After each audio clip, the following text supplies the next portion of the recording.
ये स्टूडेंट्स, आज का टॉपिक स्टार्ट करते हैं। Master server. मास्टर सर्वर का मतलब होता है server which serve the software installation.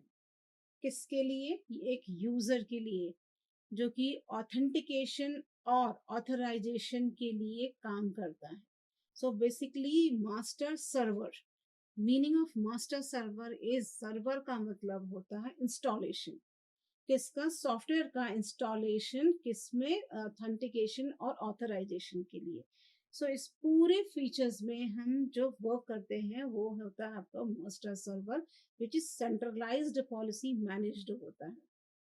Master server में जो वर्क असाइन होता है, मीन्स मास्टर सर्वर जो वर्क असाइन करता है वो करता है रीजन सर्वर्स को। रीजन सर्वर को वो हेल्प करता है किसमें?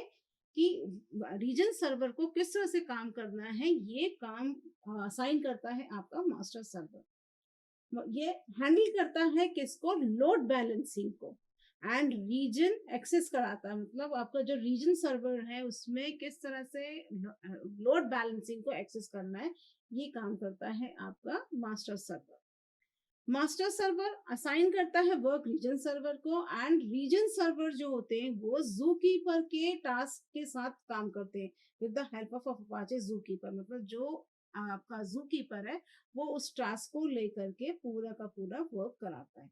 सो that is the master server, the region server and your the zookeeper. It unloads the busy server, and ये क्या करता है? जो बिजी सर्वर होता है उसको अनलोड करता है, यानी उसको कम करता है। जो आपके बिजी सर्वर्स हैं उसको कम करेगा, या और जो आपके लेस ऑक्यूपाइड सर्वर्स हैं उसके जो रीजंस होती हैं उनको, उन रीजंस में जो लेस ऑक्यूपाइड सर्वर्स हैं उनको असाइन करेगा।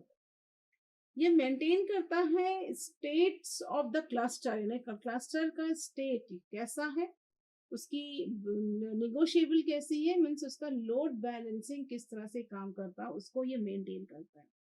साथ ही रिस्पॉन्सिबल होता है आपके डिफरेंट डिफरेंट स्कीमास के लिए।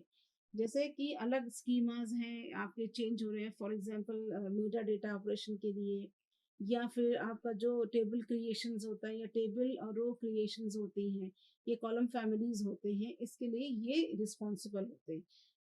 So this is the work for your master server. Region server, region server जो है बेसिकली उसका यूज किया जाता है कम्युनिकेशन के लिए, या क्लाइंट जो है हमारा वो किस तरह से डेटा हैंडल करता है या ऑपरेट करता है, उसके लिए हम यूज करते हैं रीजन सर्विस को। रीजन सर्विस आर नथिंग, कह सकते हैं ये बेसिकली क्या होते हैं? टेबल्स होती हैं, जो अलग अलग रीजन सर्वर्स होती हैं उसमें जो टेबल्स बनती है, जो टेबल स्प्लिट्स होती है, that are your the region server. क्योंकि रीजन सर्वर्स ही हैं जो टेबल के फॉर्म में आपके पूरे के पूरे क्लाउड्स में या फाइल सिस्टम्स में, आपके क्रॉस फाइल सिस्टम में स्प्रेड होती हैं। So that is basically your region server which is handle a data related operations. Data related operations को रीजन सर्वर जो है वो हैंडल करता है। हैंडल साथ ही रीजन सर्वर जो होता है वो हैंडल करता है रीड एंड राइट के रिक्वेस्ट को। रीड और राइट का जो रिक्वेस्ट होता है फाइल सिस्टम में उसको ये हैंडल करता है। डिसाइड करता है size of the region by following the size of the threshold. मतलब ये डिसाइड करता है आपका जो रीजन का साइज होता है उसको ये डिसाइड करता है। जो स्टोर कंटेंट मेमोरी में, आपके मेमोरी में एच फाइल्स जो हडूप की फाइल्स हैं वो किस तरह से स्टोर होंगी, किस तरह से आपके मेमोरी को कंटेन करेंगी, इसको भी, इसका भी वर्क जो होता है वो आपका रीजन सर्वर ही करता है। सो बेसिकली जो रीजन सर्वर हुआ वो टेबल क्रिएशन और अलग अलग स्प्लिट्स, जो छोटे छोटे से पार्ट में स्प्लिट होकर के, सो जो टेबल क्रिएशन हुआ तो वो टेबल क्रिएशन होते हैं रीजन सर्वर। डेटा को हैंडल करना, और डेटा को किस तरह से डेटा वर्क करता है, किस तरह से वो काम करता है, ये हमारा रीजन सर्वर का काम है। थैंक